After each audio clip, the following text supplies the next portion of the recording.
बड़ी करुणा की दृष्टि रही राम की रावण के ऊपर।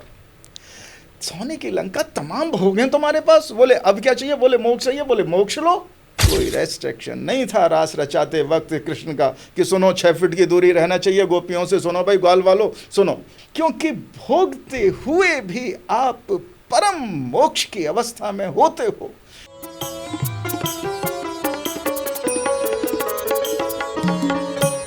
स्वयं को खोजे के इस विशेष एपिसोड में आज फिर से हमारे बीच में मुकुल आनंद जी उपस्थित हैं। सबसे पहले हम उनका बहुत बहुत स्वागत करते हैं। मुकुल जी आपका बहुत बहुत स्वागत है। बहुत बहुत प्रणाम। और सभी दर्शकों श्रोताओं से, जैसा कि पिछली बार हमने कहा था कि जब हम चर्चा कर रहे थे चक्रात और ग्रंथियों पर, तब हमने कहा था कि अगले एपिसोड में हम ऊर्जा का रूपांतरण पर चर्चा करेंगे, अर्थात ट्रांसफॉर्मेशन ऑफ एनर्जी। जैसा कि हम ये इसको इस तरह से जोड़ते हैं कि आज भी लॉ ऑफ एनर्जी है कि उसमें कहते हैं नाइदर कैन बी क्रिएट और नॉर कैन बी डिस्ट्रॉय। कहते हैं ऊर्जा का केवल कन्वर्जन होता है। उसी तरह से हम इसको देखते हैं कि हमारे यहाँ कहा जाता है आत्मा, कि आत्मा ना जन्म लेती ना मृत्यु होती है, इसका भी केवल कन्वर्जन है। तो इसको आपस में हम कैसे जोड़ के देख सकते हैं, क्या कहेंगे आप? शक्ति एक ही है सबके भीतर, शक्ति एक ही है। भीतर की यात्रा ही चल रही है अभी तक। शक्ति एक ही है। शक्ति ट्रांसफॉर्म हो सकती है। कहते हैं ना, जैसे काम का ट्रांसफॉर्मेशन हुआ, काम ऊर्जा का ट्रांसफॉर्मेशन हुआ किसमें? ध्यान ऊर्जा में। ऊर्जा नीचे की ओर बही तो अधोगामी हो गई, ऊपर की ओर चली ऊर्ध्वगामी हो गई।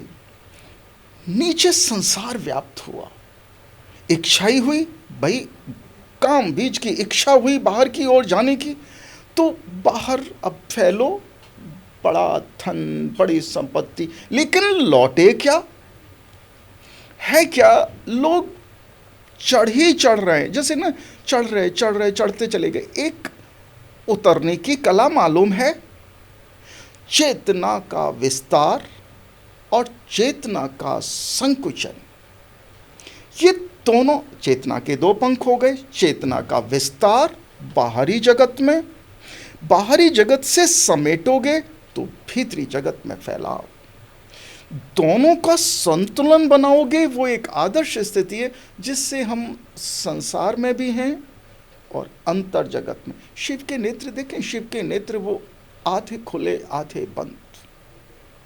पूरे ही बंद करके समाधि लगाते नहीं, आधे खुले, अर्ध निर्मित आंखें और निर्लित आंखें, अर्ध खुली आंखें। एक सिंबॉलिक है, जो ऐसे ही नहीं बन गया। ये सिंबॉलिक है कि मैं जगत को भी देख रहा हूं, संसार को भी, बाहरी जगत को भी और अंतर जगत को भी। ये एक सजीव समाधि की अवस्था है, सजीव समाधि, जिसमें मैं हूं भी नहीं भी, मैं बाहर भी हूं। कुछ लोग देखते होंगे वो ऐसे करके चल रहे हैं और बिल्कुल उन्होंने ऐसे तीर मारा, बिल्कुल निशाने पे लग रहा है, और ये तीर निशाने वाले भी निशाने पे ना लगा पाए, उन्होंने ऐसे ही फेंका और निशाने पे लगा। लोग कहते हैं कि कहीं से शुरू करो, वही ये उलझा हुआ, मान लीजिए कोई धागा पड़ा है, उलझा हुआ, छोर ही नहीं मिल रहा, ये रहा छोर, जहां पकड़ा वहीं से छोर। ये वो अवस्था है जहां तुम्हारी आंखें जरूर आधी खोली हैं लेकिन देख पूरा रहा है।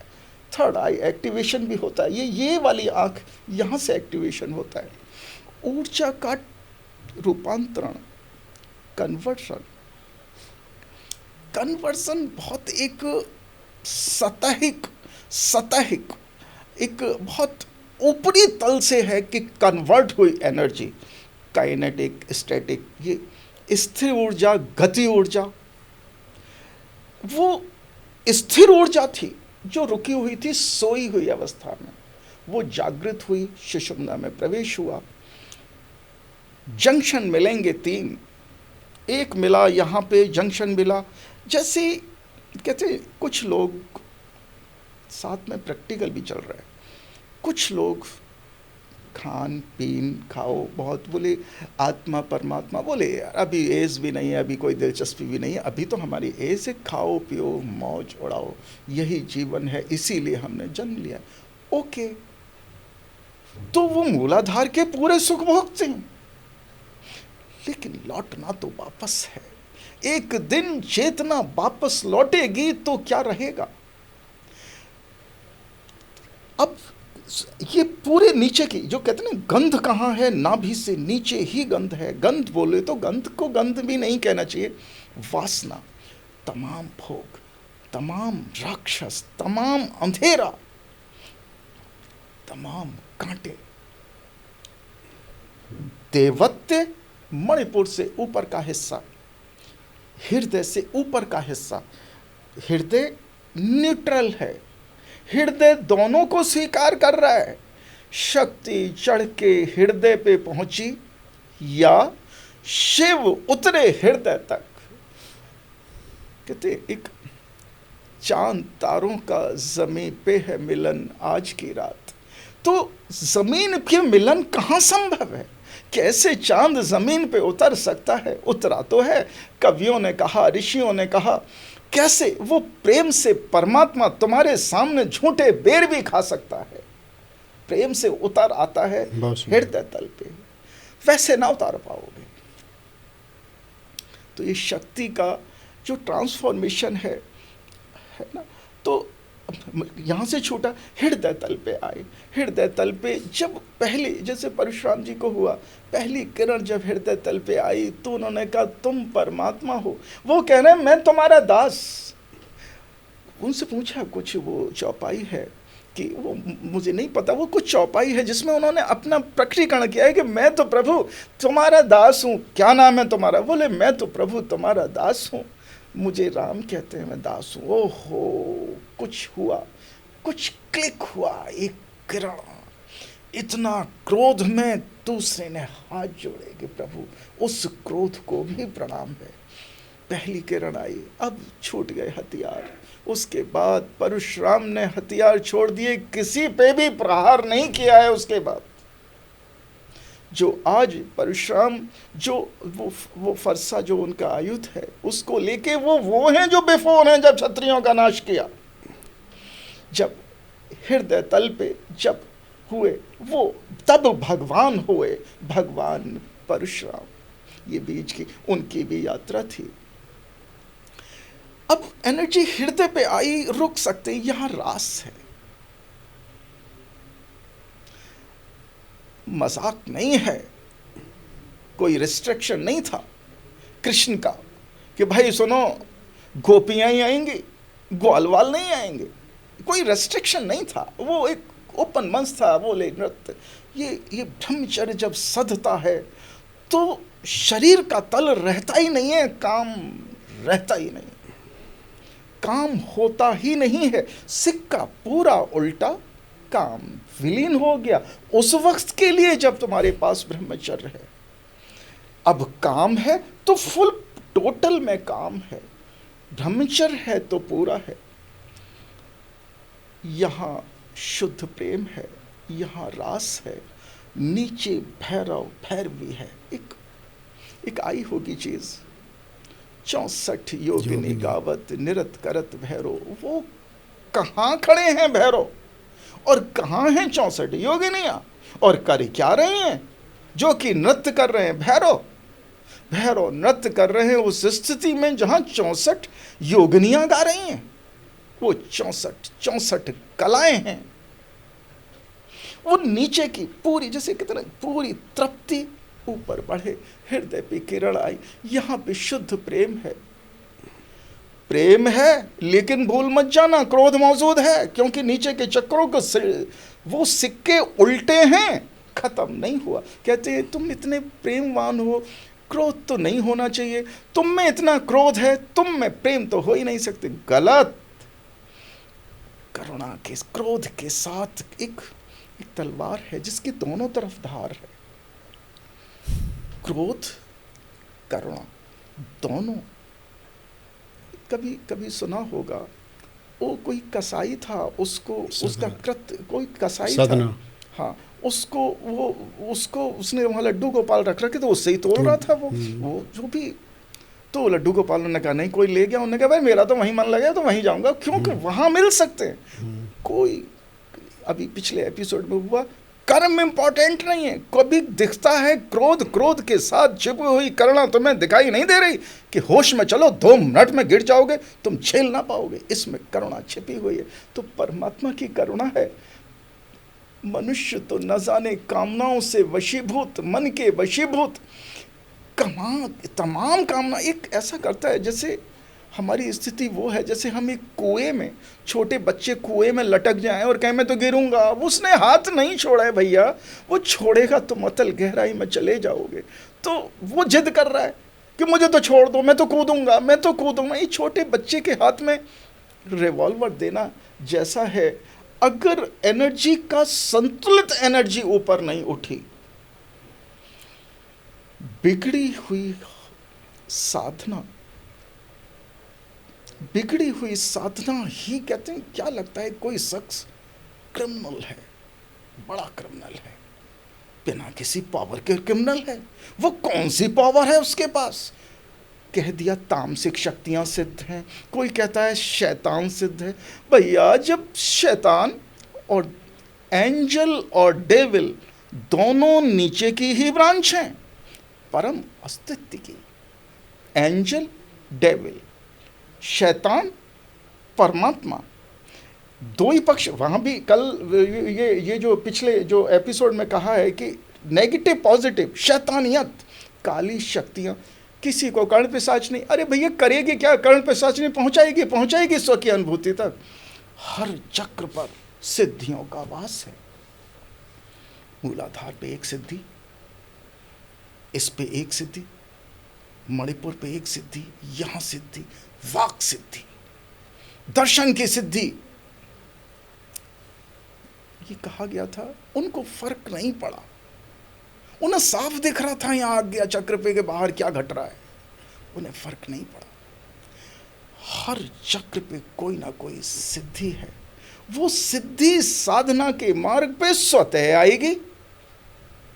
लोग सिद्धियों की साधना कर रहे हैं। ओहो, ये कितना बड़ा, कहते हैं कितनी बड़ी अज्ञानता, या अभी समझ ही नहीं पाए पूरे खेल को। शायद मेरी ज़रूरत यहाँ बोलने की इसीलिए पड़ी कि शायद अभी खेल पूरा ना समझ पाए। शक्तियाँ, सिद्धियाँ साधना के मार्ग पे स्वतः आएंगी। आपको बुलाने की ज़रूरत नहीं है। वो क्यों आएंगी? क्योंकि इसकी यात्रा, उस शक्ति की यात्रा शिव तक पहुंचने की है। और जन्म जन्म, हमारी कितने जन्म हो गए, जन्म जन्मांतर से शिव शक्ति से मिलने को बेकरार है। शिव भी उतने ही बेकरार हैं अपनी शक्ति से मिलने के लिए। तभी तो समाधि लग गई। हिमालय में समाधि, कैलाश में समाधि लग गई, इसीलिए तो लगी क्योंकि अब विवेक्षा नहीं है। जो हो रहा है समाधिस्थ शिव है। मैंने कहा सहस्रार में समाधिस्थ शिव है। तो ये शक्ति की यात्रा है।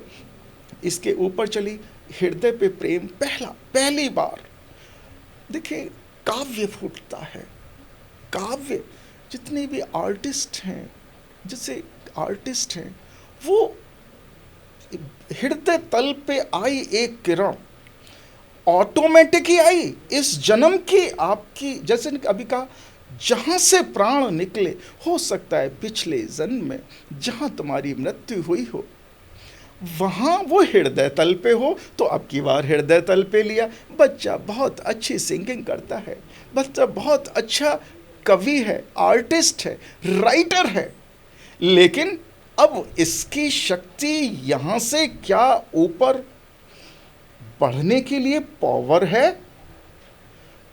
है, यहाँ तक आ सकती है, यहाँ तक हो। कहते हैं ये शख्स जन्म से बहुत प्रेमपूर्ण है, ओके, लेकिन अब आगे क्या? आगे की भी तो यात्रा है।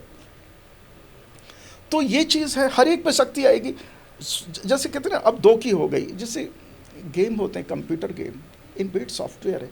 जब ये यहाँ तक पहुँच गए तो पावर डबल हो गई। मणिपुर चक्र का भेदन हुआ, पावर और बढ़ गई। उसी से ही तो पावर ने नीचे से जंप मारा और पता चला आप हृदय पे पहुंचे। यहाँ भैरव भैरवी, यहाँ राधा कृष्ण नित्य रास कर रहे हैं।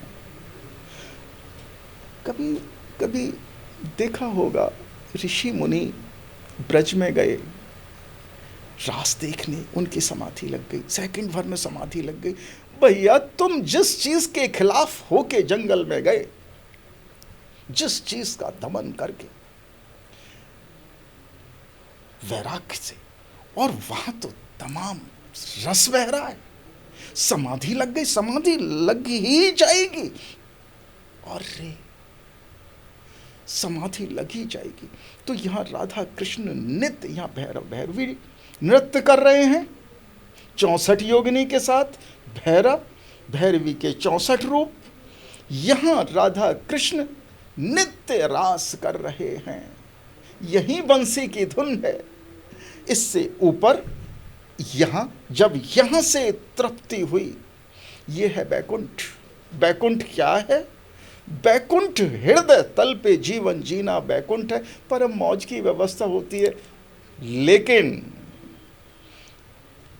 अभी आप उस स्थिति में नहीं पहुंचे कि आप पाखंड का नाश कर सकें। कहेंगे ठीक है, किसी की निंदा ना करो, जो भी कुछ कर रहा है ठीक है। अभी कांटे ना उपजे, अभी कांटे विकसित नहीं हुए, यहां के सब विलीन हो गया। ठहरते हैं लोग वैकुंठ, वैकुंठ में, कि वैकुंठ है, यहाँ पे राधा कृष्ण रास कर रहे हैं। कृष्ण का धाम मुझे ब्रज में मिले, क्या करूं? मैं नित्य रास करता रहूं, देखता रहूं। इससे ऊपर आता है फिर यहाँ क्या? यहाँ भक्ति आई, भक्ति आई, यहाँ भक्ति आई। भक्ति में आया, बोलते रहे भागवत भागवत। कृष्ण चरित्र महिमा किसी ने नहीं कही, क्योंकि उसमें तो आएगा भाई, गोपियों के साथ रास कर रहे थे, कपड़े भी चुरा के ले गए थे। चुर सकते हैं कपड़े नीचे के तलों पे कभी, और चुरा रहे हैं बहुत, कोई बहुत अंतर नहीं है। उनकी भी यात्रा थी बीच से वृक्ष होने की, आज भी चुरा रहे हैं बहुत, कोई अंतर नहीं पड़ रहा। वो भी चुरा सकते हैं, उसको बहुत क्लियर करो, उसको स्वीकार करो कि उम्र का दौर बहुत था, नीचे के तलों पे थे, साधना मार्ग पे थे, कपड़े चुरा सकते हैं, कोई आकर्षण हो सकता है उनका, गोपियों में मान सकते हैं। उन्होंने ऊर्जा का रूपांतरण किया काम को ब्रह्मचर्य में। जब यहाँ से एनर्जी जाएगी इस चक्र पे, लता मंगेशकर जी जो हमारी सिंगर रही हैं अभी, उनकी वो जन्म से जो 16-15 साल की उम्र में जो एज थी, वो जो आवाज़ होती है वही उनके मरते दम तक रही। क्यों? वैज्ञानिक हमारा अमेरिका, वेस्टर्न वर्ल्ड रिसर्च कर रहा है कि भाई हमें इनका गला चाहिए, हमें रिसर्च करना है।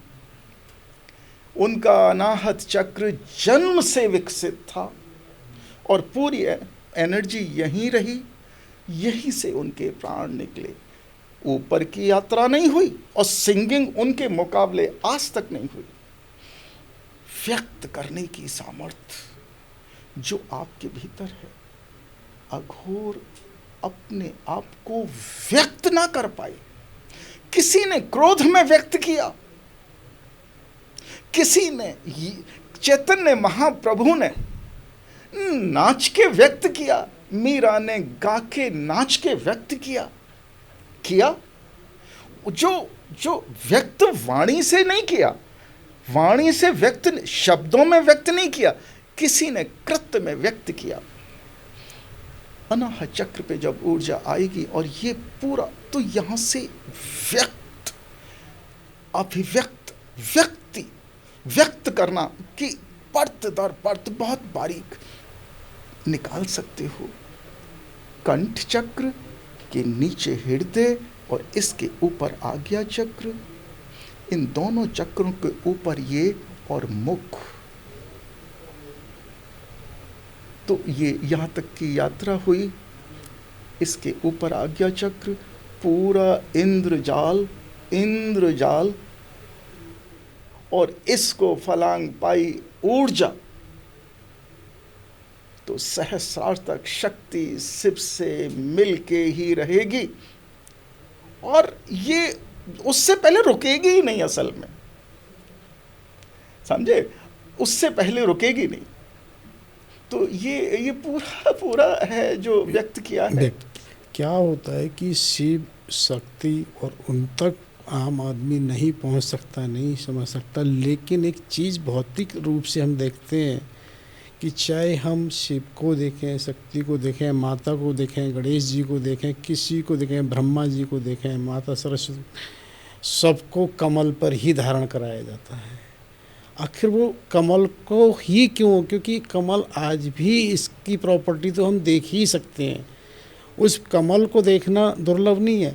उस कमल का ये विशेष गुण है कि वो भले ही कीचड़ में और पानी में होता, लेकिन उससे वो गीला बिल्कुल प्रभावित नहीं होता। जी बिल्कुल। एक ओस की बूंद भी उस पर बिल्कुल उसे गीला, तो ये इस बात का सिम्टम है कि वो सब कहीं भी हों, कैसे भी हों, कुछ भी हो, लेकिन किसी भी तरह से प्रभावित नहीं होते। इसीलिए उनको प्राय एक सांकेतिक और सिंबॉलिक के रूप में वो आसन ग्रहण कराए जाते हैं। और इस कमल को हम कहीं भी देख सकते हैं। और जहाँ तक ऊर्जा की यात्रा है, इसमें एक चौपाई में जो आती है विशेष रूप से धर्म अर्थ काम मोक्ष की जो बात आती है, तो उसको एक सहज तरीके से शायद समझा जा सकता है कि यदि आप धर्म पर चलोगे, यानी कि धर्म का ड्यूटी जो जहाँ जिसकी जैसी है वो पूरी करता है, तो अर्थ को मिलना ही मिलना है। अब यदि अर्थ को आप ठीक से नहीं संभाल पाए, नहीं तो अर्थ के अगली स्टेप में काम को आना है। तो ये एक ऐसी स्थिति है कि जैसे ही आप धर्म के बाद अर्थ के नहीं प्रभावित हो रहे हैं, काम प्रभावित करेगा। और आप काम को भी यदि उससे प्रभावित रह पाए, तो अगली यात्रा फिर आपकी मोक्ष की तब वहाँ से शुरू होती है, जहाँ से मोह का क्षय हो जाएगा। लेकिन एक वो यात्रा है कि पहले स्टेप पे जिसको आना है वो आएगा ही। अब उससे आप कितने प्रभावित होते हैं या उससे अप्रभावित रहते हैं, तब अगला स्टेप आएगा। क्या कहना चाहते हैं? बिल्कुल, पहले भोग बाद में मोक्ष, पहले मोक्ष, फिर क्या हुआ? पहले मोक्ष, और मोक्ष में ही ब्रह्म बैठे हुए हैं पूरा। उनकी हल्की सी इच्छा हुई, शक्ति का प्राकट्य हुआ। बीज से फल, फल से बीज, बीज से फल, फल से बीज, ये निरंतर। तो पहले भोग बाद में मोक्ष, ये एक ट्रैक है। लेकिन समय कहाँ है? भोग भोगने वाले ही 70 साल तक तो आज की तरह आत्मदर्शन ध्यान साधना इस समय काल की साधना है। ये 5,000 साल पहले नहीं होता, लेकिन आज जो चल रहा है उसकी साधना है। समय नहीं है इंस्टेंटली बोलो हमें अभी चाहिए भोग और अभी चाहिए मोक्ष। भोगते हुए मोक्ष का अनुभव करना, मोक्ष में होते हुए भोग का अनुभव करना, भोगते हुए भी हम मोक्ष का अनुभव कर रहे हैं। ये दोनों पंख चलेंगे। विभीषण को पहले मोक्ष था, बाद में भोग। और कहते हैं जब विभीषण जब आ गए, रावण ने लात मार दी, वो पूरा वाकया हुआ, तो राम के पास आए और उन्होंने सिंधु का तिलक लिया, सट से तिलक कर दिया, बोले लंकेश हो गए तुम। वो ऐसा नहीं था कि कोई कूटनीति थी, ऐसा नहीं था कि कोई कूटनीति थी कि इनको करो, इनका भाई हमें सपोर्ट करेगा, ऐसा नहीं था। वो ये था कि इनकी कामना छुपी है अभी भोग में। उन्होंने कहा लो भोग, मोक्ष के बाद भोग परमात्मा ने दे दिए, राम रूपी परमात्मा ने दे दिए। तो मेघनाथ को तमाम भोग, सोने की लंका रावण को, उन्होंने कहा तुम्हें कितनी बड़ी करुणा की दृष्टि रही राम की रावण के ऊपर, सोने की लंका तमाम भोग हैं तुम्हारे पास। बोले अब क्या चाहिए? बोले मोक्ष चाहिए। बोले मोक्ष लो। ये पूरे प्रोसेस है। लेकिन आत्मदर्शन ध्यान साधना में अब उस समय काल को, अब नहीं है कि हम 100 साल बैठ के तपस्या करें और इस प्रोसेस पे जाएं, टेक्निक चेंज करनी होगी। अब पुराने आयुध भी काम नहीं आएंगे, नई टेक्नोलॉजी है, नया इंसान है ये। तो अब ये यही चीज होगी पूरा का पूरा। तो भोग और मोक्ष दोनों एक साथ, एक ही क्षण मैं कोई भोजन करते हुए इतना निर्लेपता, मैं खा भी रहा हूं नहीं और नहीं भी, मैं भोग भी रहा हूं और नहीं भी। कोई रेस्ट्रिक्शन नहीं था रास रचाते वक्त कृष्ण का कि सुनो 6 फीट की दूरी रहना चाहिए गोपियों से, सुनो भाई ग्वाल वालों सुनो ये नहीं चलेगा। जो आजकल ये कोई रेस्ट्रिक्शन नहीं थी कि 6 फीट की डिस्टेंस रहेगी, भाई सुनो यहाँ रास तो होगा लेकिन 6 फीट की दूरी रहेगी। देयर इज नो रेस्ट्रिक्शन, क्योंकि भोगते हुए भी आप परम मोक्ष की अवस्था में होते हो। एक मच्छर है, एक मक्खी है, वो 1 फीट उड़ा, फाइनली उड़ने का तो अनुभव हुआ। 1 किलोमीटर उड़ा एक परिंदा, या 10 किलोमीटर, या 1 फीट उड़ने का अनुभव तो है ही। एक फीट का पौधा भी कह सकता है कि मैं जानता हूं मेरे ऊपर भी छोटे छोटे कीटाणु बैठे हैं, मैं उनके लिए वट वृक्ष हूं, लेकिन वट वृक्ष के लिए वो कुछ नहीं है। लेकिन छोटे छोटे चींटियों के लिए एक लड्डू, एक का भोजन नहीं होता, लेकिन करोड़ों चींटियों का भंडारा हो सकता है।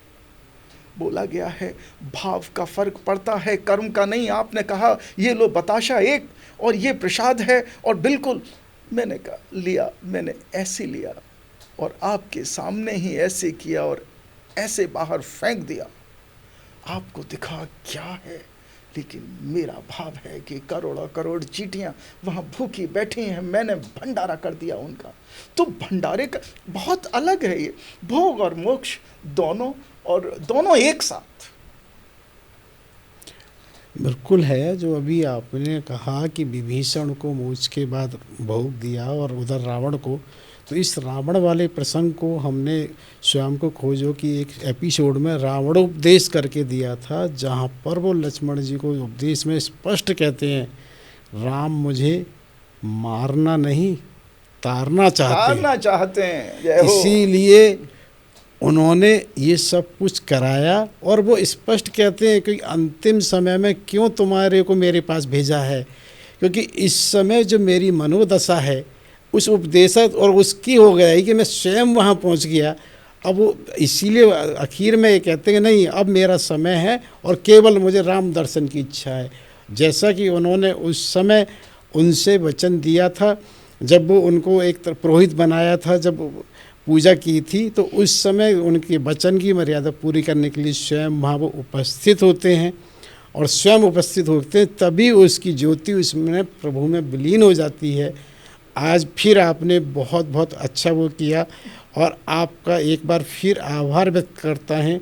और साथ में एक चीज़ ज़रूर कहेंगे, अगली बार एक बार इस पे जैसे लॉ ऑफ रेजोनेंस में एक, या क्वांटम जिसे कहें, या क्वांटम फिजिक्स कहें, उसके बारे में चर्चा जरूर करेंगे, जिससे कि दर्शकों को अच्छा लगेगा।